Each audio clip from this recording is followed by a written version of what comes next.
ಅನುದಿನ ಅನುಕ್ಷಣ ಮನೆಯಲ್ಲೂ ಕಲಿಯೋಣ, ಕಲಿಕೆಯ ಹೊಸ ಹಾದಿಯಲಿ ಜೊತೆಗೂಡಿ ಹೆಜ್ಜೆಯ ಹಾಕೋಣ, ಸಂತಸದಿ ಕಲಿಯೋಣ ನಮ್ಮ ಹೆಮ್ಮೆಯ ಈ ಕ್ಲಾಸಿನಲ್ಲಿ. Yes sir. Yes teacher. Present ma'am.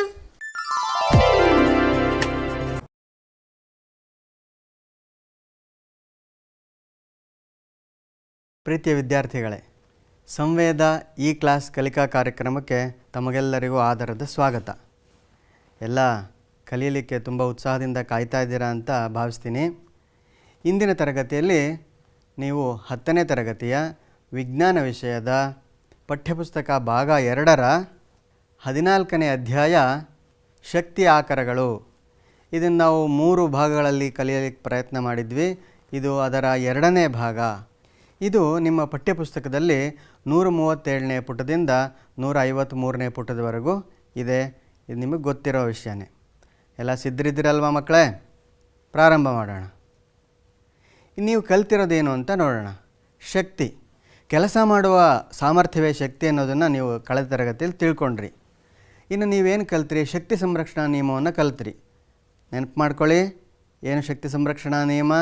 ಹೌದು, ಶಕ್ತಿಯನ್ನು ಸೃಷ್ಟಿಸಲು ಸಾಧ್ಯವಿಲ್ಲ, ನಾಶ ಮಾಡಲು ಸಾಧ್ಯವಿಲ್ಲ, ಒಂದು ರೂಪದಿಂದ ಇನ್ನೊಂದು ರೂಪಕ್ಕೆ ಬದಲಾಯಿಸಬಹುದಷ್ಟೇ. ಮಕ್ಕಳೇ, ಅದು ನೆನಪಿಟ್ಕೊಳ್ಳಿ. ಶಕ್ತಿಯನ್ನು ಒಂದು ರೂಪದಿಂದ ಇನ್ನೊಂದು ರೂಪಕ್ಕೆ ಬದಲಾಯಿಸಬಹುದಷ್ಟೇ ಅನ್ನೋ ವಿಷಯನ ನೀವು ಚೆನ್ನಾಗಿ ನೆನಪಿಟ್ಕೊಳ್ಳಿ.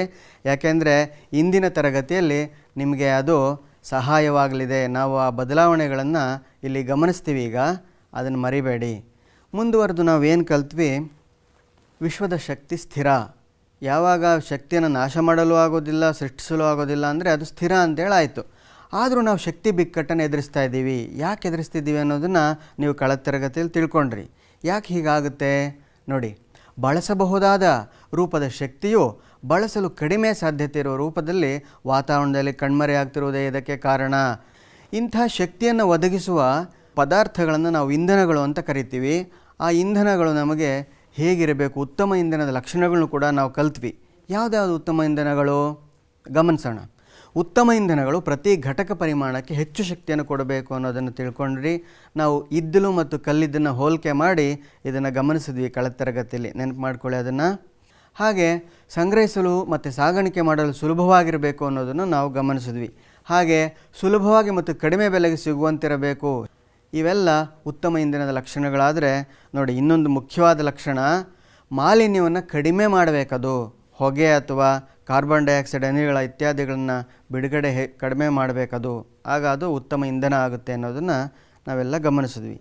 ನಾವು ಸಾಂಪ್ರದಾಯಿಕವಾಗಿ ಯಾವ್ಯಾವ ಇಂಧನಗಳನ್ನು ಬಳಸ್ತಾ ಇದ್ದೀವಿ ಅನ್ನೋದನ್ನು ಮತ್ತು ಅವುಗಳ ಉಪಯೋಗ ಏನು ಅನ್ನೋದನ್ನು ಇವತ್ತಿನ ತರಗತಿಯಲ್ಲಿ ಕಲ್ತ್ಕೊಳ್ಳೋಣ. ಮಕ್ಕಳೇ, ಈ ಪಾಠ ನಿಮಗೆ ಅನೇಕ ವಿಷಯಗಳನ್ನ ಒಳಗೊಂಡಿದೆ. ಆ ಪಾಠವನ್ನು ಓದಿದಾಗ ನಿಮಗೆ ಆ ಪರಿಕಲ್ಪನೆಗಳು ಹೆಚ್ಚೆಚ್ಚು ಇರೋದರಿಂದ ಒಂದು ರೀತಿ ಗೊಂದಲ ಆಗಿ ಕಲಿಕೆಗೆ ತೊಡಕಾಗಬಹುದು. ಆದ್ದರಿಂದ ಆ ತೊಡಕನ್ನು ನಿವಾರಿಸೋದಕ್ಕೆ ಒಂದು ಪರಿಕಲ್ಪನಾ ನಕ್ಷೆ ಮಾಡಿಕೊಳ್ಬೇಕು. ಈ ಪಾಠಕ್ಕೆ ಅಂತಲ್ಲ, ನೀವು ಯಾವುದೇ ಪಾಠದಲ್ಲಾದ್ರೂ ಈ ಪರಿಕಲ್ಪನಾ ನಕ್ಷೆಯನ್ನು ಮಾಡಿಕೊಂಡಿದ್ದೆ ಆದರೆ ನಿಮಗೆ ಕಲಿಕೆ ತುಂಬ ಸುಲಭ ಆಗುತ್ತೆ. ಇವಾಗ ಶಕ್ತಿ ಆಕಾರಗಳು ಪಾಠದ ಪರಿಕಲ್ಪನಾ ನಕ್ಷೆಯನ್ನು ನೋಡೋಣ. ನೋಡಿ, ಅದು ಹೀಗಿದೆ. ಇಲ್ಲಿ ಮುಖ್ಯವಾದ ಕಲಿಕಾಂಶ ಶಕ್ತಿಯ ಆಕಾರಗಳು. ಅಂದರೆ ಶಕ್ತಿಯನ್ನು ಪಡೆಯೋದಕ್ಕೆ ನಾವು ಯಾವ ವಸ್ತುಗಳನ್ನು ಉರಿಸಿಯೋ ಅಥವಾ ಬೇರೆ ರೀತಿಯೋ ಬಳಸಿ ಶಕ್ತಿಯನ್ನು ಪಡ್ಕೊಳ್ತೀವೋ ಅವುಗಳನ್ನ ಶಕ್ತಿ ಆಕಾರಗಳು ಅಂತ ಕರಿತೀವಿ. ಅವುಗಳಲ್ಲಿ ನಮ್ಮ ಕಲಿಕೆಗೆ ಅನುಕೂಲವಾಗಿ 2 ವಿಧವಾಗಿ ವಿಂಗಡಣೆ ಮಾಡ್ಕೊಂಡಿದ್ದೀವಿ. ಒಂದು ಸಾಂಪ್ರದಾಯಿಕ ಶಕ್ತಿ ಆಕಾರಗಳು, ಇನ್ನೊಂದು ಅಸಾಂಪ್ರದಾಯಿಕ ಶಕ್ತಿ ಆಕಾರಗಳು ಅಥವಾ ಪರ್ಯಾಯ ಆಕಾರಗಳು. ಸಾಂಪ್ರದಾಯಿಕ ಅಂತಂದರೆ ನಾವು ಹಿಂದಿನಿಂದ ತಲತಲಾಂತರಗಳಿಂದ ಬಳಸ್ತಾ ಬರ್ತಿರ್ತಕ್ಕಂಥ ಶಕ್ತಿ ಆಕಾರಗಳು. ಅವು ಯಾವ್ಯಾವು ಅಂತ ನೋಡೋಣ. ಮೊದಲನೇದಾಗಿ ಪಳೆಯುಳಿಕೆ ಇಂಧನಗಳು. ಪಳೆಯುಳಿಕೆ ಅನ್ನೋ ಪದ ನೀವು ಹಿಂದೆ ಪರಿಚಯ ಮಾಡ್ಕೊಂಡಿದ್ದೀರಾ. ಹಳೆಯ ಉಳಿಕೆಗಳೇ ಪಳೆಯುಳಿಕೆಗಳು. ಅವುಗಳಲ್ಲಿ ಯಾವ್ಯಾವವು? ಕಲ್ಲಿದ್ದಲು, ಪೆಟ್ರೋಲ್, ನೈಸರ್ಗಿಕ ಅನಿಲ ಇವೆಲ್ಲ ಪಳೆಯುಳಿಕೆ ಇಂಧನಗಳಾಗ್ತವೆ. ಅವುಗಳನ್ನು ನಾವು ಸಾಂಪ್ರದಾಯಿಕವಾಗಿ ಬಳಸ್ತಾ ಇದ್ವಿ ಶಾಖ ಪಡೆಯೋದಕ್ಕೆ. ಆದರೆ ಮುಂದುವರೆದು ವಿದ್ಯುತ್ ಸ್ಥಾವರಗಳಲ್ಲೂ ಕೂಡ ಈ ಕಲ್ಲಿದ್ದಲನ್ನು ಬಳಸ್ತಾ ಇದ್ದೀವಿ. ಮುಂದುವರೆದು ಎರಡನೆಯ ಒಂದು ಸಾಂಪ್ರದಾಯಿಕ ಆಕಾರ ಜಲಶಕ್ತಿ. ಮುಂದುವರೆದ ತಾಂತ್ರಿಕತೆಯಿಂದಾಗಿ ಆ ಜಲಶಕ್ತಿಯನ್ನು ಕೂಡ ನಾವು ವಿದ್ಯುತ್ ಶಕ್ತಿ ತಯಾರು ಮಾಡುವಲ್ಲಿ ಬಳಸ್ತಾ ಇದ್ದೀವಿ. ಅದು ಜಲವಿದ್ಯುತ್ ಸ್ಥಾವರ. ಹಾಗೆ ಜೈವಿಕ ರಾಶಿ. ಜೈವಿಕ ರಾಶಿ ಅಂತಂದರೆ ಪ್ರಾಣಿಗಳ ತ್ಯಾಜ್ಯ, ಹೆಚ್ಚಿನಂಶ ಸಗಣಿ, ಅಲ್ಲದೆ ಜೈವಿಕ ಅನಿಲ ಸ್ಥಾವರಗಳನ್ನು ಕೂಡ ನಾವು ರಚನೆ ಮಾಡಿಕೊಂಡಿದ್ದೀವಿ. ಇದೆಲ್ಲ ತಂತ್ರಜ್ಞಾನದ ಕೊಡುಗೆ. ಇನ್ನು ಮುಂದಿನ ಒಂದು ಶಕ್ತಿ ಪವನ ಶಕ್ತಿ. ತಾಂತ್ರಿಕತೆಯ ಕೊಡುಗೆಯಾಗಿ ಇವಾಗ ಈ ಪವನ ಶಕ್ತಿಯನ್ನು ಬಳಸ್ಕೊಂಡು ವಿದ್ಯುತ್ ಶಕ್ತಿ ಉತ್ಪಾದನೆ ಮಾಡೋದಕ್ಕೆ ತೊಡಗಿದ್ದೀವಿ. ಅದು ಪವನ ಶಕ್ತಿ ಕ್ಷೇತ್ರ ಅಂತಲೇ ಕರೆಯಲ್ಪಡುತ್ತೆ. ಇನ್ನು ಅಸಾಂಪ್ರದಾಯಿಕ ಶಕ್ತಿ ಆಕಾರಗಳು ಯಾವುವು ಅಂತಂದರೆ ಸೌರಶಕ್ತಿ. ಸೌರಶಕ್ತಿ ಅಪಾರವಾದ ಶಕ್ತಿಯನ್ನು ಒಳಗೊಂಡಿದೆ. ಅದನ್ನು ನಾವು ಹೇಗೆ ಬಳಸ್ತೀವಿ, ಅದು ಯಾಕೆ ಮುಖ್ಯ ಅನ್ನೋದನ್ನು ಕಲಿಯೋಣ. ಇನ್ನು ಮುಂದಿಂದು ಅಸಾಂಪ್ರದಾಯಿಕ ಶಕ್ತಿ ಆಕಾರ ಸಮುದ್ರ ಶಕ್ತಿ. ಸಮುದ್ರ ಶಕ್ತಿಯಲ್ಲಿ ನಾವು ಈ ರೀತಿ ಬಳಕೆ ಪಡ್ಕೋತೀವಿ. ಉಬ್ಬರ ಶಕ್ತಿ, ಅಲೆಗಳ ಶಕ್ತಿ, ಸಾಗರ ಉಷ್ಣಶಕ್ತಿ, ಇವೆಲ್ಲವುಗಳನ್ನು ಬಳಸ್ಕೊಂಡು ನಾವು ವಿದ್ಯುತ್ ಶಕ್ತಿಯನ್ನೇ ತಯಾರು ಮಾಡ್ತಾಯಿದ್ದೀವಿ. ಯಾಕೆ ಅನ್ನೋದನ್ನು ನೀವೇ ಉತ್ತರಿಸಬೇಕು. ಯೋಚನೆ ಮಾಡ್ತಾಯಿರಿ, ನಿಮಗೆ ಪಾಠ ಮುಂದುವರೆದಂತೆ ಉತ್ತರ ಸಿಗುತ್ತೆ. ಭೂಗರ್ಭ ಶಕ್ತಿ ಮತ್ತು ನ್ಯೂಕ್ಲಿಯ ಶಕ್ತಿ, ಇವಿಷ್ಟನ್ನು ಅಸಾಂಪ್ರದಾಯಿಕ ಶಕ್ತಿಯ ಆಕಾರಗಳು ಅಂತ ಕರೆದಿದ್ದೀವಿ. ಯಾಕೆಂದರೆ ಇವುಗಳು ಇತ್ತೀಚೆಗೆ ನಾವು ಬಳಸ್ತಾ ಇರೋದು. ತಲತಲಾಂತರಗಳಿಂದ ನಾವು ಅದನ್ನು ಬಳಸ್ತಾ ಇರಲಿಲ್ಲ. ಯಾಕೆ ಇವೆಲ್ಲ ಬಳಸಬೇಕಾಯಿತು ಯೋಚನೆ ಮಾಡಿ, ಗೊತ್ತಾಗುತ್ತಲ್ಲ ನಿಮಗೆ. ತಂತ್ರಜ್ಞಾನ ಮುಂದುವರೆದಂತೆ, ನಮಗೆ ಕೈಗಾರಿಕೀಕರಣ ಮುಂದುವರೆದಂತೆ ಶಕ್ತಿ ಆಕಾರಗಳ ಬೇಡಿಕೆಯೂ ಹೆಚ್ಚಾಗಿಬಿಟ್ಟಿದೆ. ಆದ್ದರಿಂದ ನಮಗೆ ಸಾಂಪ್ರದಾಯಿಕ ಶಕ್ತಿ ಆಕಾರಗಳ ಜೊತೆಗೆ ಅಸಾಂಪ್ರದಾಯಿಕ ಶಕ್ತಿ ಆಕಾರಗಳು ಕೂಡ ಬೇಕಾಗಿದೆ. ಎರಡನ್ನೂ ಕೂಡ ನಾವು ಸರಿದೂಗಿಸ್ಕೊಂಡು ಪರಿಸರಕ್ಕೂ ತೊಂದರೆ ಆಗದಂತೆ ಇವೆಲ್ಲವನ್ನು ಬಳಸಬೇಕಾಗಿದೆ. ಅದಕ್ಕೆ ನಿಮಗೆ ಈ ಪಾಠ ತುಂಬ ಮುಖ್ಯ ಅಂತ ಅನಿಸೋದು. ಆಗಲೇ ಪ್ರಶ್ನೆ ಕೇಳಿದ್ದೆ, ಎಲ್ಲದನ್ನು ನಾವು ವಿದ್ಯುತ್ ಶಕ್ತಿಯಾಗಿ ಯಾಕೆ ಪರಿವರ್ತನೆ ಮಾಡ್ತಾ ಇದ್ದೀವಿ ಅಂಥೇಳಿ. ವಿದ್ಯುತ್ ಶಕ್ತಿ ಬಳಕೆಗೆ ಅನುಕೂಲಕರ. ವಿದ್ಯುತ್ ಶಕ್ತಿಯನ್ನು ಒಂದು ರೂಪದಿಂದ ಇನ್ನೊಂದು ರೂಪಕ್ಕೆ ಪರಿವರ್ತಿಸೋದು ಸುಲಭ. ಮನೆಗಳಲ್ಲಿ ನೀವೆಲ್ಲ ನೋಡಿರ್ತೀರ, ಸ್ವಿಚ್ ಹಾಕಿದ ತಕ್ಷಣ ಫ್ಯಾನ್ ತಿರುಗುತ್ತೆ. ಅಲ್ಲೇನಾಗ್ತಾಯಿದೆ, ವಿದ್ಯುತ್ ಶಕ್ತಿ ಯಾಂತ್ರಿಕ ಶಕ್ತಿಯಾಗಿ ಪರಿವರ್ತನೆ ಆಗ್ತಾಯಿದೆ. ಐರನ್ ಮಾಡ್ಕೊಳ್ಳೋಕ್ಕೆ ಐರನ್ ಬಾಕ್ಸ್ ಆನ್ ಮಾಡ್ತೀರಾ, ಅಲ್ಲೇನಾಗ್ತಾಯಿದೆ, ವಿದ್ಯುತ್ ಶಕ್ತಿ ಶಾಖಶಕ್ತಿಯಾಗಿ ಪರಿವರ್ತನೆ ಆಗ್ತಾಯಿದೆ. ಇನ್ನು ಲೈಟ್, ಬೆಳಕು ಶಕ್ತಿಯಾಗಿ ನೀವು ಪಡ್ಕೊಳ್ಳೋದೆಲ್ಲ ಗೊತ್ತಿದೆ. ವಿದ್ಯುತ್ ಶಕ್ತಿಯಿಂದ ಬೆಳಕನ್ನು ಕೂಡ ನಾವು ಪಡ್ಕೊಳ್ತಾ ಇದ್ದೀವಿ. ಹೀಗಾಗಿ ವಿದ್ಯುತ್ ಶಕ್ತಿಯನ್ನು ಒಂದು ರೂಪದಿಂದ ಇನ್ನೊಂದು ರೂಪಕ್ಕೆ ಪರಿವರ್ತಿಸೋದು ಸುಲಭ ಆಗಿರೋದ್ರಿಂದ ನಮಗೆ ಇತರ ಆಕಾರಗಳನ್ನೆಲ್ಲ ಬಳಸ್ಕೊಂಡು ವಿದ್ಯುತ್ ಶಕ್ತಿಯನ್ನೇ ತಯಾರು ಮಾಡಿಕೊಳ್ಳೋದು ನಮ್ಮ ಮುಖ್ಯ ಗುರಿಯಾಗಿದೆ. ಅಷ್ಟೇ ಅಲ್ಲದೆ ವಿದ್ಯುತ್ ಶಕ್ತಿಯನ್ನು ಸಾಗಾಣಿಕೆ ಮಾಡೋದು ಕೂಡ ತುಂಬ ಸುಲಭ. ಸಾಂಪ್ರದಾಯಿಕ ಮೂಲಗಳಾದ ಕಲ್ಲಿದ್ದಲು, ಪೆಟ್ರೋಲ್ ಮುಂತಾದವುಗಳಿಗಿಂತ ಇದು ಸುಲಭ. ಆದ್ದರಿಂದಲೇ ಕಲ್ಲಿದ್ದಲು ಮತ್ತು ಪೆಟ್ರೋಲ್ ನಿಕ್ಷೇಪಗಳೆಲ್ಲಿರ್ತವಲ್ಲ, ಗಣಿಗಳು, ಅಲ್ಲೇ ನಾವು ವಿದ್ಯುತ್ ಶಕ್ತಿ ತಯಾರಕ ಘಟಕಗಳನ್ನು ಕೂಡ ಸ್ಥಾಪನೆ ಮಾಡಿಕೊಂಡು ಅಲ್ಲಿಂದ ವಿದ್ಯುತ್ ಶಕ್ತಿಯನ್ನು ಪಡೆದು ಬೇರೆ ಕಡೆಗೆ ಸಾಗಾಣಿಕೆ ಮಾಡ್ತಾಯಿದ್ದೀವಿ ವಾಹಕ ತಂತಿಗಳ ಮೂಲಕ. ಮತ್ತು ವಿದ್ಯುತ್ ಶಕ್ತಿಯನ್ನು ಸಂಗ್ರಹ ಮಾಡೋದು ಕೂಡ ಸುಲಭ. ಈ ಎಲ್ಲ ಕಾರಣಗಳಿಂದ ನಾವು ಇತರ ಆಕಾರಗಳಿಂದ ವಿದ್ಯುತ್ ಶಕ್ತಿಯನ್ನು ಪಡ್ಕೊಳ್ತಾ ಇದ್ದೀವಿ. ಬೇರೆ ಬೇರೆ ಶಕ್ತಿಗಳು ಹೇಗೆ ವಿದ್ಯುತ್ ಶಕ್ತಿಯಾಗಿ ಪರಿವರ್ತನೆ ಆಗುತ್ತೆ ಅನ್ನೋದಕ್ಕೆ ಈ ಸಿಮ್ಯುಲೇಷನನ್ನು ನೋಡಿ. ವಿದ್ಯಾರ್ಥಿಗಳೇ, ನೀವೆಲ್ಲ ಗಮನಿಸ್ತಾ ಇದ್ದೀರಾ, ಇಲ್ಲೊಂದು ಸಿಮ್ಯುಲೇಷನ್ ಇದೆ. ಇದರಲ್ಲಿ ಅನೇಕ ಪರಿಕರಗಳು ನಿಮಗೆ ಕಾಣ್ತಾ ಇದೆ. ಅವೆಲ್ಲ ಏನು ಅನ್ನೋದನ್ನು ಒಂದೊಂದಾಗಿ ಪರಿಚಯ ಮಾಡಿಕೊಡ್ತೀನಿ, ದಯವಿಟ್ಟು ಗಮನ ಕೊಟ್ಟು ಕೇಳಿ. ನೋಡಿ, ಇಲ್ಲಿ ಎನರ್ಜಿ ಸಿಂಬಲ್ಸ್ ಅಂತ ಇದೆ. ಇದನ್ನು ಕ್ಲಿಕ್ ಮಾಡಿದ್ರೆ ಇಷ್ಟೆಲ್ಲ ಎನರ್ಜಿಗಳು ಕಾಣ್ತಾ ಇದೆ. ಒಂದು ಮೆಕ್ಯಾನಿಕಲ್ ಎನರ್ಜಿ ಊದು ಬಣ್ಣದಲ್ಲಿದೆ, ಬ್ಲೂ ಕಲರಲ್ಲಿರೋದು ಎಲೆಕ್ಟ್ರಿಕಲ್ ಎನರ್ಜಿ, ಕೆಂಪು ಬಣ್ಣದಲ್ಲಿರೋದು ಥರ್ಮಲ್ ಎನರ್ಜಿ ಅಂದರೆ ಉಷ್ಣಶಕ್ತಿ, ಹಳದಿ ಬಣ್ಣದಲ್ಲಿರೋದು ಬೆಳಕಿನ ಶಕ್ತಿ, ಹಸಿರು ಬಣ್ಣದಲ್ಲಿ ಏನಾದರೂ ಕಂಡ್ರೆ ನಿಮಗೆ ಅದು ರಾಸಾಯನಿಕ ಶಕ್ತಿ. ಈಗ ಪ್ರಾರಂಭ ಮಾಡೋಣ. ಇಲ್ಲೊಬ್ಬ ಸೈಕಲ್ ತುಳಿತಾ ಇದ್ದಾನೆ ವ್ಯಕ್ತಿ, ಹುಡುಗ. ಇದನ್ನು ಶಕ್ತಿಯನ್ನು ಇನ್ಕ್ರೀಸ್ ಮಾಡೋಣ, ಜಾಸ್ತಿ ಮಾಡೋಣ. ನೋಡಿ, ಇಲ್ಲಿ ಅವನಲ್ಲಿದ್ದಂಥ ಸ್ನಾಯು ಶಕ್ತಿ ಅಂದರೆ ಆಹಾರ ಸೇವನೆ ಮಾಡೋದ್ರಿಂದ ಬಂದಂಥ ಸ್ನಾಯು ಶಕ್ತಿ, ಅದರಿಂದ ಅದು ಹಸಿರು ಬಣ್ಣದಲ್ಲಿದೆ. ಇದು ಏನಾಗ್ತಾ ಇದೆ, ಈ ಜನ್ರೇಟ್ರನ್ನು ತಿರುಗಿಸ್ತಾ ಇದೆ. ಜನ್ರೇಟರ್ ತಿರುಗಿಸಿದಾಗ ಅದು ಯಾಂತ್ರಿಕ ಶಕ್ತಿ. ಈ ಜನ್ರೇಟರ್ ಒಳಗಡೆ ಏನಿರುತ್ತೆ ಅನ್ನೋದು ನಿಮಗೆ ಗೊತ್ತಿದೆ. ನೀವು ವಿದ್ಯುತ್ ಶಕ್ತಿ ಪಾಠದಲ್ಲಿ ಕಲ್ತಿರ್ತೀರ. ಎರಡು ಪ್ರಬಲ ಕಾಂತ ಧ್ರುವಗಳ ನಡುವೆ ತಂತಿಯ ಸುರುಳಿ ಸುತ್ತಾ ಇರುತ್ತೆ. ಅಲ್ಲಿ ಕಾಂತಕ್ಷೇತ್ರ ತುಂಡರಿಸಲ್ಪಟ್ಟು ವಿದ್ಯುತ್ ಶಕ್ತಿ ಬಿಡುಗಡೆ ಆಗುತ್ತೆ. ಇಲ್ಲೂ ಅದೇ ಆಗ್ತಾಯಿದೆ ನೋಡಿ. ರಾಸಾಯನಿಕ ಶಕ್ತಿಯಿಂದ ಸ್ನಾಯು ಶಕ್ತಿಯಾಗಿ ಪರಿವರ್ತನೆ ಆಗುತ್ತೆ. ಸ್ನಾಯು ಶಕ್ತಿ ಮತ್ತು ಯಾಂತ್ರಿಕ ಶಕ್ತಿಯಾಗಿ ಪರಿವರ್ತನೆ ಆಗ್ತಾಯಿದೆ. ಅದರಿಂದ ಜನ್ರೇಟ್ರಲ್ಲಿ ವಿದ್ಯುತ್ ಶಕ್ತಿ ತಯಾರಾಗಿ ಅದು ಮತ್ತೆ ಉಷ್ಣಶಕ್ತಿ ಆಗ್ತಾ ಇದೆ. ಇದನ್ನಿಲ್ಲಿ ಗಮನಿಸಿದ್ದೀರಾ ನೀವು. ಈಗ ಇದನ್ನು ಬದಲಾಯಿಸೋಣ. ನೋಡಿ, ಜಲಶಕ್ತಿ. ನೋಡಿ, ಹರಿಯುವ ನೀರಿಗೆ ಚಲನಶಕ್ತಿ ಇರುತ್ತೆ. ಆ ಚಲನಶಕ್ತಿ ಒಂದು ರೀತಿಯ ಯಾಂತ್ರಿಕ ಶಕ್ತಿ. ಅದು ಜನರೇಟರ್ನ ತಿರುಗಿಸ್ತಾ ಇದೆ. ಇಲ್ಲಿ ನೀರೇ ನೇರವಾಗಿ ವಿದ್ಯುತ್ ಆಗ್ತಾ ಇಲ್ಲ ಅನ್ನೋದನ್ನು ನೀವು ಗಮನಿಸಬೇಕಾಗಿರೋದು. ಆ ನೀರಿನ ಚಲನಶಕ್ತಿಯನ್ನು ಬಳಸಿ ನಾವು ಟರ್ಬೈನ್ ತಿರುಗಿಸ್ತಾ ಇದ್ದೀವಿ. ಟರ್ಬೈನ್ ಜನರೇಟರ್ಲಿರುವ ತಂತಿಯ ಸುರುಳಿಯನ್ನು ಸುತ್ತಿಸುತ್ತೆ. ಅದು ಕಾಂತಕ್ಷೇತ್ರವನ್ನು ತುಂಡರಿಸಿ ಅಲ್ಲಿ ವಿದ್ಯುತ್ ಶಕ್ತಿ ಬಿಡುಗಡೆ ಆಗುತ್ತೆ. ನೋಡಿ, ಇಲ್ಲಿ ಬ್ಲೂ ಕಲರ್ ಹೋಗ್ತಾ ಇರೋದು ಎಲೆಕ್ಟ್ರಿಕಲ್ ಎನರ್ಜಿ. ಆ ಎಲೆಕ್ಟ್ರಿಕಲ್ ಅಥವಾ ವಿದ್ಯುತ್ ಶಕ್ತಿ ನೀರನ್ನು ಕಾಯಿಸ್ತಾ ಇದೆ. ಅಲ್ಲಿಂದ ನೋಡಿ ಶಾಖಶಕ್ತಿ ಬಿಡುಗಡೆ ಆಗ್ತಾ ಇದೆ. ಹೀಗೆ ಒಂದು ರೂಪದ ಇನ್ನೊಂದು ರೂಪಕ್ಕೆ ಪರಿವರ್ತನೆ ಆಗ್ತಾ ಇದೆ. ಇನ್ನು ಇದನ್ನು ನೋಡೋಣ. ಇಲ್ಲಿ ನಾನು ಉಷ್ಣಶಕ್ತಿಯನ್ನು ಬಳಸ್ತಾ ಇದ್ದೀನಿ. ಇದು ಉಷ್ಣ ವಿದ್ಯುತ್ ಸ್ಥಾವರದ ಒಂದು ಮಾದರಿ ಅಂತ ನೀವು ಅಂದ್ಕೊಳ್ಬಹುದು. ಉಷ್ಣಶಕ್ತಿ ಕಲ್ಲಿದ್ದಲು ಅಥವಾ ಇತ್ಯಾದಿ ಪದಾರ್ಥಗಳನ್ನು ಉರಿಸಿ ಶಾಖವನ್ನು ಪಡ್ಕೊಳ್ತೀವಿ. ಆ ಶಾಖ ನೀರನ್ನು ಕಾಯಿಸಿ ಆವಿ ಮಾಡುತ್ತೆ. ಆ ಆವಿ ಟರ್ಬೈನ್ ತಿರುಗಿಸುತ್ತೆ. ಟರ್ಬೈನ್ ತಿರುಗಿದಾಗ ಕಾಂತಧ್ರುವಗಳ ನಡುವೆ ತಂತಿ ಸುರುಳಿ ಸುತ್ತಿ ವಿದ್ಯುತ್ ಶಕ್ತಿ ಬಿಡುಗಡೆ ಆಗುತ್ತೆ. ಅದು ಯಥಾ ಪ್ರಕಾರ ನೀರನ್ನು ಕಾಯಿಸಿ ಉಷ್ಣಶಕ್ತಿ ಕೊಡ್ತಾ ಇದೆ. ಇದನ್ನು ಕೂಡ ಬದಲಾಯಿಸ್ಬೋದು. ಇಲ್ಲಿ ನೋಡಿ, ಬಲ್ಬ್ ಹಾಕಿದ್ದೀನಿ. ಈಗ ಬಲ್ಬ್ ಬೆಳಗೋದನ್ನು ನೀವು ಗಮನಿಸ್ಬೋದು.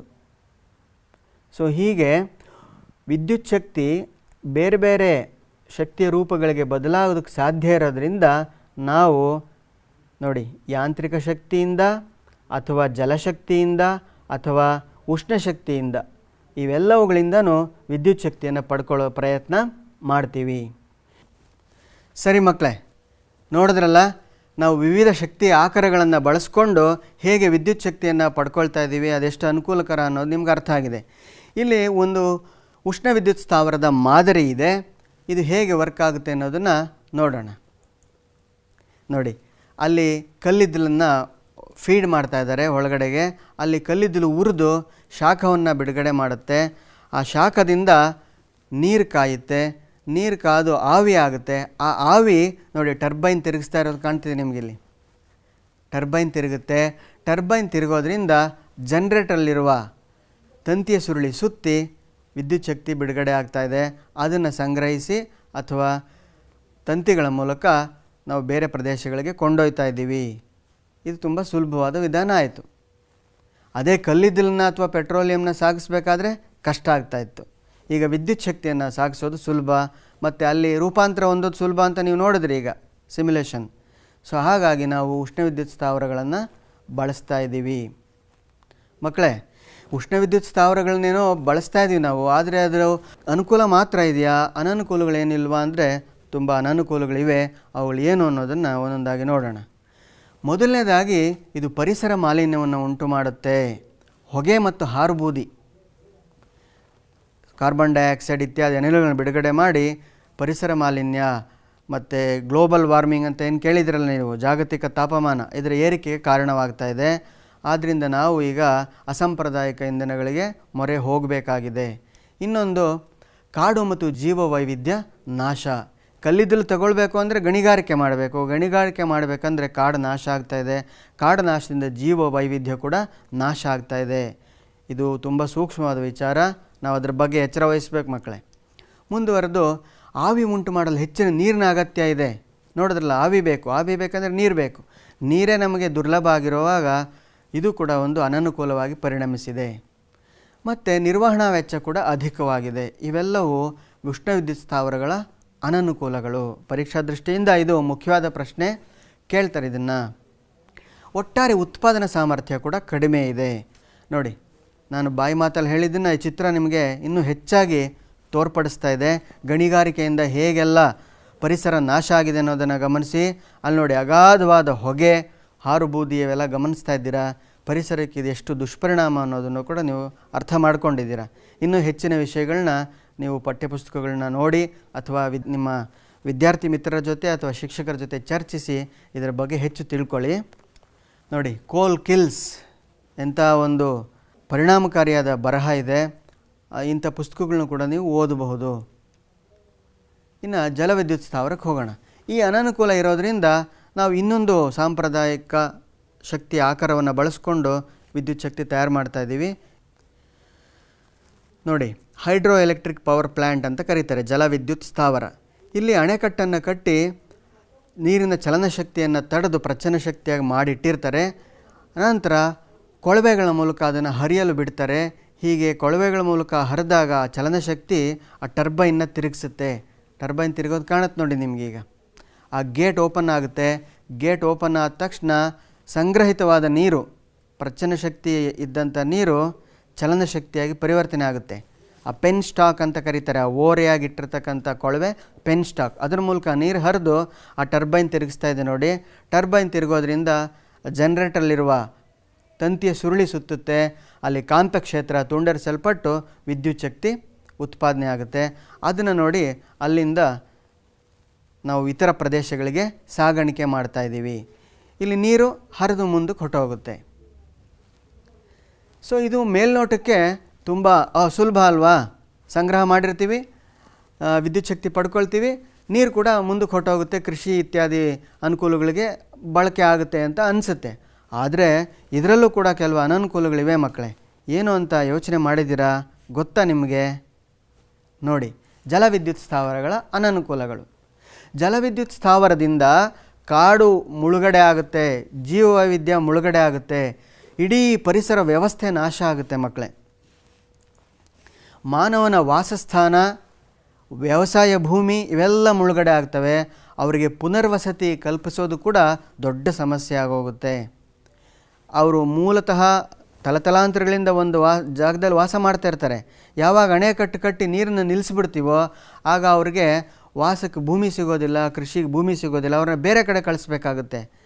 ತಾವು ಹುಟ್ಟಿ ಬೆಳೆದಂಥ ಪ್ರದೇಶದಿಂದ ಬೇರೊಂದು ಕಡೆಗೆ ಹೋಗೋದು ಎಷ್ಟು ನೋವು ಕೊಡುತ್ತೆ ಅನ್ನೋದು ಅನುಭವಿಸೋರಿಗೆ ಗೊತ್ತಾಗುತ್ತೆ. ಇನ್ನೊಂದು ಗಂಭೀರವಾದ ಸಮಸ್ಯೆ ಏನು ಅಂತಂದರೆ ನೋಡಿ, ಮುಳುಗಡೆಯಾದ ಸಸ್ಯರಾಶಿ ಆಕ್ಸಿಜನ್ ರಹಿತ ಸ್ಥಿತಿಯಲ್ಲಿ ಕೊಳೆಯುತ್ತೆ. ಮುಳುಗಡೆ ಆಗಿಬಿಟ್ಮೇಲೆ ನೀರು ತುಂಬ್ಕೊಂಡ್ಬಿಡುತ್ತಲ್ಲ ಅದರಲ್ಲೆಲ್ಲ, ಅಲ್ಲಿ ಆಕ್ಸಿಜನ್ ಸಿಗೋದಿಲ್ಲ. ಅದೇ ಆಕ್ಸಿಜನ್ ರಹಿತ ಸ್ಥಿತಿ. ಅಲ್ಲಿ ಕೊಳೆಯೋದ್ರಿಂದ ಮೀಥೇನ್ ಬಿಡುಗಡೆ ಆಗುತ್ತೆ. ಮೀಥೇನ್ ಒಂದು ದೊಡ್ಡ ಹಸಿರುಮನೆ ಪರಿಣಾಮವನ್ನು ಉಂಟು ಮಾಡ್ತಕ್ಕಂಥ ಅನಿಲ. ಹಸಿರುಮನೆ ಪರಿಣಾಮ ನಿಮಗೆಲ್ಲ ಗೊತ್ತಿದೆ, ಭೂಮಿಯ ತಾಪ ಏರಿಕೆ ಆಗೋದು. ಸೊ ಹಾಗಾಗಿ ನಮಗೇನು ಸುಲಭ ಅಥವಾ ಏನು ತೊಂದರೆ ಇಲ್ಲ ಅಂತ ಅನಿಸ್ತಕ್ಕಂಥ ಜಲವಿದ್ಯುತ್ ಸ್ಥಾವರದಿಂದ ಕೂಡ ಅಪಾರವಾದ ಪರಿಸರ ನಾಶ ಆಗ್ತಾಯಿದೆ, ಹಸಿರುಮನೆ ಪರಿಣಾಮ ಉಂಟಾಗ್ತಾ ಇದೆ. ಇದು ಪರೀಕ್ಷೆಯಲ್ಲಿ ಕೇಳುವಂಥ ಪ್ರಶ್ನೆ ಮಕ್ಕಳೇ. 3ನೇ ಅಂಶ ಏನಿದೆಯಲ್ಲ ಅದನ್ನು ಗಮನಿಸಿ ನೀವು. ನೋಡಿ, ಪರಿಸರ ನಾಶ ಆಗುತ್ತೆ ಅಂತ ಮಾತಲ್ಲಿ ಹೇಳಿದ್ದೆ, ಚಿತ್ರದಲ್ಲಿ ನೋಡಿ ನೀವು. ಇದು ಪ್ರಸಿದ್ಧವಾದ ತೆಹ್ರಿ ಅಣೆಕಟ್ಟು, ನಿಮ್ಮ ಪಠ್ಯಪುಸ್ತಕದಲ್ಲೂ ಕೊಟ್ಟಿದ್ದಾರೆ. ಉತ್ತರಾಖಂಡಲ್ಲಿ ಕಟ್ಟಿರ್ತಕ್ಕಂಥ ತೆಹ್ರಿ ಅಣೆಕಟ್ಟು ನೋಡಿ, ಎಷ್ಟು ವಿಶಾಲವಾದ ಜಾಗ ಈ ಅಣೆಕಟ್ಟಿಂದ ಮುಳುಗಡೆ ಆಗಿದೆ ಅನ್ನೋದನ್ನು ಗಮನಿಸಿ ನೀವು. ಅನೇಕ ಹೋರಾಟಗಳು ನಡೆದು ಸುಮಾರು 25 ವರ್ಷಗಳ ದೀರ್ಘವಾದ ಹೋರಾಟ ನಡೀತು. ಅಣೆಕಟ್ಟು ಬೇಡ, ನೋಡಿ ಅಲ್ಲಿ ಕೆಳಗಡೆ ಬರೆದಿರೋದು ಅದನ್ನೇ, ನಮಗೆ ಅಣೆಕಟ್ಟು ಬೇಡ, ಅಣೆಕಟ್ಟು ಪರ್ವತ ಶ್ರೇಣಿಗೆ ಅಪಾಯ. ಸೊ ಹಾಗಾಗಿ ನಾವು ಸಾಂಪ್ರದಾಯಿಕ ಶಕ್ತಿ ಆಕರಗಳನ್ನೇ ತಂತ್ರಜ್ಞಾನದ ಸಹಾಯದಿಂದ ವಿಶೇಷ ರೀತಿಯಲ್ಲಿ ಬಳಸ್ತಾ ಇದ್ದೀವಿ.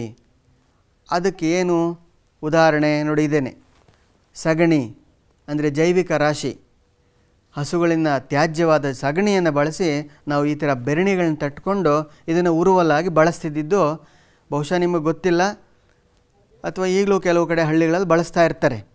ಆದರೆ ಇದನ್ನೇ, ಆ ಜೈವಿಕ ರಾಶಿಯಾದ ಸಗಣಿಯನ್ನೇ ನಾವು ಅನಿಲ ಸ್ಥಾವರಗಳಲ್ಲಿ ಬಳಸಿ ಜೈವಿಕ ಅನಿಲವನ್ನು ಬಿಡುಗಡೆ ಮಾಡಿಸ್ಕೊಳ್ಬಹುದು. ಇದರ ಒಂದು ರೇಖಾಚಿತ್ರವನ್ನು ನಿಮಗೆ ತೋರಿಸ್ತೀನಿ ಈಗ. ಆ ರೇಖಾಚಿತ್ರವನ್ನು ತೋರಿಸಿ ವಿವರಣೆ ಕೊಡ್ತೀನಿ ನೋಡಿ. ಆ ಡೂಮ್ ಕಾಣಿಸಿದ್ದೆ, ಇದು ಅನಿಲ ತೊಟ್ಟಿ. ಅನಿಲ ತೊಟ್ಟಿ ಸೀಲಾಗಿರ್ತಕ್ಕಂಥ ಒಂದು ದೊಡ್ಡ ತೊಟ್ಟಿ. ಸೀಲಾಗಿರುತ್ತದು ಅಂದರೆ ಮುಚ್ಚಲ್ಪಟ್ಟಿರ್ತಕ್ಕಂಥ ಒಂದು ಅನಿಲ ತೊಟ್ಟಿ ಅದು. ಅದರ ಒಳಗಡೆ ಇರೋ ಭಾಗವನ್ನು ಪಾಚಕ ಅಂತ ಕರೀತಾರೆ. ಈ ಪಾಚಕಕ್ಕೆ ನೋಡಿ, ಇಲ್ಲಿಂದ ಬಗ್ಗಡ, ಸಗಣಿಯನ್ನು ನೀರಿನಲ್ಲಿ ಕಲಸಿ ಬಗ್ಗಡವನ್ನು ತಯಾರು ಮಾಡಿಕೊಂಡು ಅದನ್ನು ಬಿಡುಗಡೆ ಮಾಡ್ತಾರೆ. ಇಲ್ಲಿ ನೋಡಿ, ಆ ಇಳಿಜಾರಲ್ಲಿ ಅದು ಬಗ್ಗಡ ಈ ಪಾಚಕಕ್ಕೆ ಬಂದು ಸೇರುತ್ತೆ. ಪಾಚಕ ಮುಚ್ಚಲ್ಪಟ್ಟಿರೋದ್ರಿಂದ ಅಲ್ಲಿ ಆಕ್ಸಿಜನ್ ಸಿಗೋದಿಲ್ಲ. ಆಕ್ಸಿಜನ್ ರಹಿತ ಸ್ಥಿತಿಯಲ್ಲಿ ಕೆಲವು ಸೂಕ್ಷ್ಮಾಣು ಜೀವಿಗಳ ಸಹಾಯದಿಂದ ಇಲ್ಲಿ ಪಾಚಕದಲ್ಲಿ ಈ ಸಗಣಿ ಬಗ್ಗಡ ಏನಾಗುತ್ತೆ, ರಾಸಾಯನಿಕ ವಿಭಜನೆಗೆ ಒಳಪಡುತ್ತೆ. ಸಗಣಿಯಲ್ಲಿರ್ತಕ್ಕಂಥ ರಾಸಾಯನಿಕ ಪದಾರ್ಥಗಳು, ವಿಶೇಷವಾಗಿ ಕಾರ್ಬನ್, ಹೈಡ್ರೋಜನ್, ಆಕ್ಸಿಜನ್ ಇತ್ಯಾದಿಗಳಿಂದ ಮಾಡಲ್ಪಟ್ಟ ಆ ರಾಸಾಯನಿಕ ಪದಾರ್ಥಗಳು ತುಂಡರಿಸಲ್ಪಟ್ಟು ಮೀಥೇನ್ ಅನ್ನೋ ಅನಿಲ ಬಿಡುಗಡೆ ಆಗುತ್ತೆ. ಅದರ ಜೊತೆ carbon dioxide, hydrogen sulphide, hydrogen ಇತ್ಯಾದಿ ಅನಿಲಗಳು ಕೂಡ ಬಿಡುಗಡೆ ಆಗುತ್ತೆ. ಹೆಚ್ಚಿನ ಭಾಗ ಮೀಥೇನ್ ಅನಿಲ ಬಿಡುಗಡೆ ಆಗುತ್ತೆ. ಅದನ್ನು ಹೊರ ಕವಾಟದಲ್ಲಿ ತೆಗೆದುಕೊಂಡು ನಾವು ಬಳಸ್ಕೊಳ್ಳೋದಕ್ಕೆ ಸಾಧ್ಯತೆ ಇದೆ. ಇನ್ನು ಈ ಕೆಳಗಡೆ ಇದೆ ನೋಡಿ, ಈ ಪಾಚಕದಲ್ಲಿ ಅಂದರೆ ಡೈಜೆಸ್ಟ್ ಆದಂತಹ ಆ ಸಗಣಿ ಬಗ್ಗಡ ಏನಿದೆ ಅದು ಹೊರಗಡೆ ಹೀಗೆ ಸಂಗ್ರಹಿತವಾಗುತ್ತೆ. ಇದು ಉತ್ತಮ ಗೊಬ್ಬರ. ಜೈವಿಕ ಅನಿಲ ಸ್ಥಾವರದ ಅನುಕೂಲಗಳು ನೋಡೋಣ ಈಗ. ಇದು 75% ಮೀಥೇನ್ ಹೊಂದಿದ್ದು ಹೊಗೆ ರಹಿತವಾಗಿ ಉರಿಯುತ್ತದೆ. ಸೌದೆನೇ ಉರಿಸಬೇಕಾದ್ರೆ, ಬರಣಿನೇ ಉರಿಸಬೇಕಾದ್ರೆ ಹೊಗೆ ಬರೋದು ನಿಮಗೆಲ್ಲ ಗೊತ್ತಿದೆ, ಅದು ನಮ್ಮ ಆರೋಗ್ಯಕ್ಕೆ ಹಾನಿಕರ. ಆದರೆ ಹೊಗೆ ರಹಿತವಾಗಿ ಉರಿದಾಗ ಅದು ಹೆಚ್ಚಿನ ದಕ್ಷತೆಯಲ್ಲಿ ಕೆಲಸ ಮಾಡುತ್ತೆ, ಆದ್ದರಿಂದ ಅದು ಅನುಕೂಲ. ಇದು ಬೂದಿ ಅಂತ ಶೇಷ ಪದಾರ್ಥಗಳನ್ನ ಉಳಿಸೋದಿಲ್ಲ, ಸಂಪೂರ್ಣ ಅನಿಲ ಆಗಿರೋದ್ರಿಂದ ಪೂರ್ತಿ ಉರಿದು ಶಾಖವನ್ನು ಕೊಡುತ್ತೆ. ದಕ್ಷತೆ ಹೆಚ್ಚು, ಅಂದರೆ ಹೆಚ್ಚು ಶಾಖವನ್ನು ಬಿಡುಗಡೆ ಮಾಡುತ್ತೆ.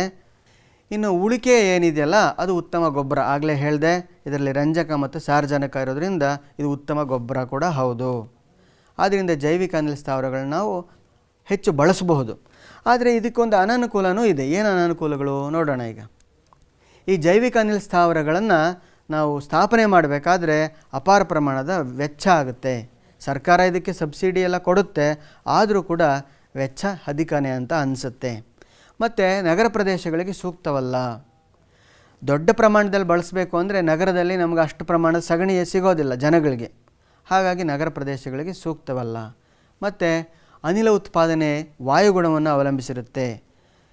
ಕೆಲವು ವಾಯುಗುಣದಲ್ಲಿ ಅನಿಲ ಬಿಡುಗಡೆನೇ ಆಗೋದಿಲ್ಲ, ಮೀಥೇನ್ ಬಿಡುಗಡೆ ಆಗೋದಿಲ್ಲ. ಸೂಕ್ಷ್ಮಾಣು ಜೀವಿಗಳು ವರ್ತಿಸಿ ಅದು ಅನಿಲ ಬಿಡುಗಡೆ ಆಗೋದ್ರಿಂದ ಆ ಸೂಕ್ಷ್ಮಾಣು ಜೀವಿಗಳಿಗೆ ಅನುಕೂಲಕರವಾದ ವಾಯುಗುಣ ಇಲ್ಲದಿದ್ದರೆ ಅದು ಸಾಧ್ಯ ಆಗೋದಿಲ್ಲ. ಇವು ಇದರ ಅನನುಕೂಲಗಳು. ಇನ್ನು ಮುಂದಿನ ಸಾಂಪ್ರದಾಯಿಕ ಶಕ್ತಿ ಆಕಾರ ಪವನ ಶಕ್ತಿ. ಪವನ ಅಂದರೆ ಗಾಳಿ ಮಕ್ಕಳೇ. ನೋಡಿ, ನಮ್ಮ ಭೂಮಿಯನ್ನು ಗಾಳಿಯ ಒಂದು ಗೋಳ ಆವರಿಸಿರೋದು ನಿಮಗೆಲ್ಲ ಗೊತ್ತೇ ಇದೆ. ಇದನ್ನು ವಾಯು ಗೋಳ ಅಂತ ಕರಿತೀವಿ, ವಾತಾವರಣ ಅಂತ ಕರಿತೀವಿ. ಇದು ಭೂಮಿಗೆ ಅಂಟ್ಕೊಂಡೇನೂ ಇಲ್ಲ, ಅದು ಸ್ವತಂತ್ರವಾಗಿ ಸುತ್ತಾಡುವಂತೆ ಇದೆ. ಗಾಳಿ ಸುತ್ತಾಡುವುದನ್ನೇ ಮಾರುತಗಳು ಅಂತ ಕರಿತೀವಿ. ನೋಡಿ, ಇದು ಸಾಂಪ್ರದಾಯಿಕ ಗಾಳಿಯ ಗಿರಣಿ. ನೋಡಿ, ಇದೇನೆ ಗಾಳಿಯ ಟರ್ಬೈನ್, ವಿಂಡ್ ಟರ್ಬೈನ್ ಅಂತೀವಿ. ಗಾಳಿಯ ಚಲನಶಕ್ತಿಯನ್ನು ವಿದ್ಯುತ್ ಶಕ್ತಿಯನ್ನಾಗಿ ಪರಿವರ್ತಿಸುವ ಸಾಧನವೇ ಗಾಳಿಯ ಟರ್ಬೈನ್. ಇದು ಅತ್ಯಂತ ಎತ್ತರದಲ್ಲಿ ನಿರ್ಮಿಸಿರ್ತಕ್ಕಂಥ ಒಂದು ಗಾಳಿಯ ಯಂತ್ರ. ಇದು ಹೇಗೆ ಕಾರ್ಯನಿರ್ವಹಿಸುತ್ತೆ ನೋಡೋಣ. ನೋಡಿ, ಗಾಳಿ ಒಂದು ಬದಿಯಿಂದ ಬೀಸ್ತಾ ಇದೆ, ಆ ಟರ್ಬೈನ್ನ ತಿರುಗಿಸುತ್ತೆ, ಬೀಸುವ ಗಾಳಿ ಟರ್ಬೈನ್ನ ತಿರುಗಿಸುತ್ತೆ. ಅದರ ರೆಕ್ಕೆಗಳನ್ನು ತುಂಬ ವ್ಯವಸ್ಥಿತವಾಗಿ ವೈಜ್ಞಾನಿಕವಾಗಿ ತಯಾರಿಸಿರ್ತಾರೆ. ಆ ರೆಕ್ಕೆಗಳು ತಿರುಗ್ತವೆ. ಅದನ್ನು ಒಂದು ಗೇರ್ ಬಾಕ್ಸ್ ಸಹಾಯದಿಂದ ಜನ್ರೇಟರ್ ಕನೆಕ್ಟ್ ಮಾಡಿರ್ತಾರೆ. ಜನ್ರೇಟರ್ ಅಂದರೆ ವಿದ್ಯುತ್ ಜನಕ. ಹೀಗೆ ಟರ್ಬೈನ್ ತಿರುಗಿದಾಗ ಅದು ಜನ್ರೇಟ್ರಲ್ಲಿರುವ ತಂತಿಯ ಸುರುಳಿಯನ್ನು ಸುತ್ತಿಸುತ್ತೆ. ಆ ತಂತಿಯ ಸುರುಳಿ ಸುತ್ತುವಾಗ ಅದು ಎರಡು ಪ್ರಬಲವಾದ ಕಾಂತ ಧ್ರುವಗಳ ನಡುವೆ ಸುತ್ತೋದ್ರಿಂದ ಕಾಂತಕ್ಷೇತ್ರ ತುಂಡರಿಸಲ್ಪಟ್ಟು ಅಲ್ಲಿ ವಿದ್ಯುತ್ ಶಕ್ತಿ ಉಂಟಾಗುತ್ತೆ. ಆ ವಿದ್ಯುತ್ ಶಕ್ತಿಯನ್ನು ನಾವು ಗ್ರಿಡ್ಗಳ ಮೂಲಕ ಮುಂದಿನ ಸ್ಥಳಗಳಿಗೆ ನಾವು ವರ್ಗಾವಣೆ ಮಾಡಬಹುದು. ಪವನಶಕ್ತಿ ಉಪಯೋಗಗಳು. ಪವನಶಕ್ತಿಯಿಂದ ವಿದ್ಯುತ್ ಉತ್ಪಾದಿಸುವುದರಿಂದ ಪರಿಸರ ಮಾಲಿನ್ಯ ಕಡಿಮೆ. ಪವನಶಕ್ತಿಯು ಮುಗಿದು ಹೋಗದ ಸಂಪನ್ಮೂಲ, ನವೀಕರಿಸಬಹುದಾದ ಸಂಪನ್ಮೂಲ. ಇದು ಏನು ಮುಗಿದೋಗೋದಿಲ್ಲ, ಇದು ಕಲ್ಲಿದ್ದಲಾದರೆ ಮುಗಿದೋಗುತ್ತೆ, ಗೊತ್ತಿದೆ ನಿಮಗೆ. ಆದರೆ ಗಾಳಿ ಮುಗಿದು ಹೋಗದ ಸಂಪನ್ಮೂಲ, ನವೀಕರಿಸಬಹುದು. ಪವನಶಕ್ತಿ ಉಚಿತ, ಆದ್ದರಿಂದ ವಿದ್ಯುತ್ ಉತ್ಪಾದನೆಗೆ ಮರುಕಳಿಸುವ ವೆಚ್ಚವಿಲ್ಲ. ಮರುಕಳಿಸುವ ವೆಚ್ಚ ಅಂತಂದರೆ ನಾವು ಕಚ್ಚಾ ವಸ್ತುವಿಗೆ ಏನು ಮತ್ತೆ ದುಡ್ಡನ್ನು ಇನ್ವೆಸ್ಟ್ ಮಾಡಬೇಕಾಗಿಲ್ಲ. ಸೊ ಅನನುಕೂಲಗಳ ಬಗ್ಗೆನೂ ಗಮನ ಹರಿಸೋಣ. ಏನು ಅನನುಕೂಲಗಳು? ಗಾಳಿ ಯಂತ್ರವನ್ನು ಸ್ಥಾಪಿಸಲು ವರ್ಷದ ಹೆಚ್ಚಿನ ಕಾಲ ಮಾರುತಗಳು ಬೀಸುವ ಜಾಗಗಳೇ ಆಗಬೇಕು. ನೋಡಿ, ಟರ್ಬೈನ್ಗಳ ಜವ ನಿರ್ವಹಿಸಬೇಕಾದ್ರೆ, ಅಂದರೆ ಟರ್ಬೈನ್ಗಳ ಸ್ಪೀಡನ್ನು ನಾವು ಮೇಂಟೈನ್ ಮಾಡಬೇಕಂದ್ರೆ ಗಾಳಿಯ ಜವ ಅಂದರೆ ಸ್ಪೀಡು ಗಂಟೆಗೆ 15 ಕಿಲೋಮೀಟರ್ಗಿಂತ ಹೆಚ್ಚಿರಬೇಕು. ಇಂಥ ಪ್ರದೇಶಗಳೇ ನಮಗೆ ಬೇಕು. ಎಲ್ಲ ಕಡೆ ಗಾಳಿ ಯಂತ್ರಗಳನ್ನು ದೊಡ್ಡ ಪ್ರಮಾಣದಲ್ಲಿ ನಿರ್ಮಿಸೋದಕ್ಕಾಗೋದಿಲ್ಲ.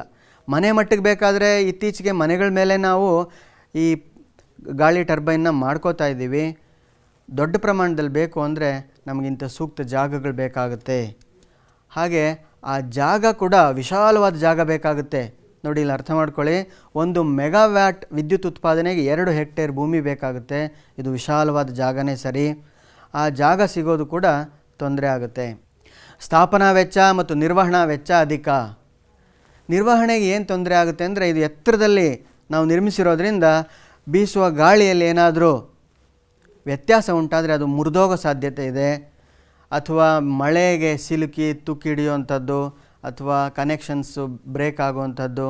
ಆದ್ದರಿಂದ ನಿರ್ವಹಣಾ ವೆಚ್ಚ ಅಧಿಕವಾಗಿದೆ.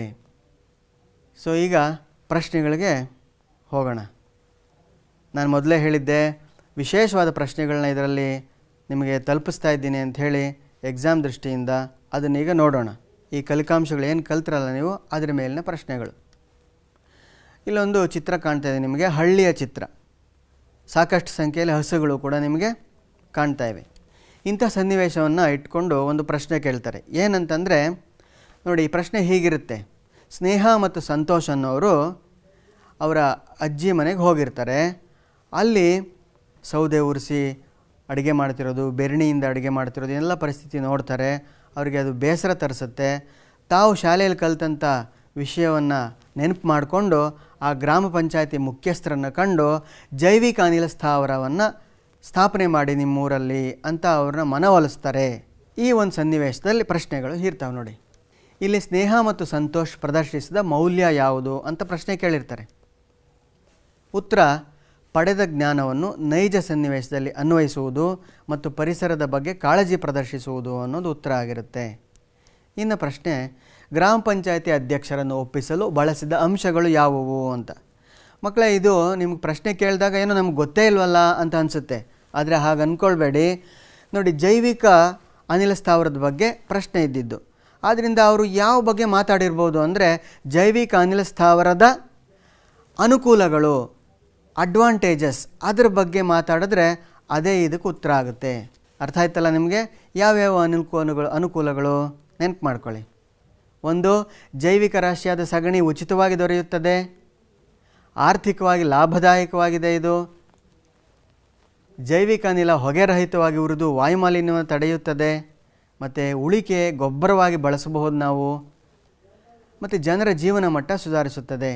ಪಾಪ ಹೆಂಗಸರು ಆ ಹೊಗೆಯಲ್ಲಿ ಅಡುಗೆ ಮಾಡೋದು ತಪ್ಪುತ್ತೆ, ಅವ್ರಿಗೆ ಶ್ವಾಸಕೋಶಗಳ ತೊಂದರೆ ಉಂಟಾಗೋದೆಲ್ಲ ತಪ್ಪುತ್ತೆ. ಆದ್ದರಿಂದ ಅವ್ರ ಜೀವನ ಮಟ್ಟ ಸುಧಾರಿಸುತ್ತೆ. ಈ ಎಲ್ಲ ಅನುಕೂಲಗಳನ್ನು ಆ ಗ್ರಾಮ ಪಂಚಾಯತಿ ಅಧ್ಯಕ್ಷರಿಗೆ ಮನವರಿಕೆ ಮಾಡಿ ಆ ಊರಲ್ಲಿ ಜೈವಿಕ ರಾಶಿ ಬಳಸಿ ಜೈವಿಕ ಅನಿಲ ಉತ್ಪಾದನೆ ಮಾಡೋ ಘಟಕವನ್ನು ಅವರು ಸ್ಥಾಪನೆ ಮಾಡೋದಕ್ಕೆ ಮನವೊಲಿಸ್ತಾರೆ ಅನ್ನುವಂಥ ಸಂದರ್ಭ ಇದು.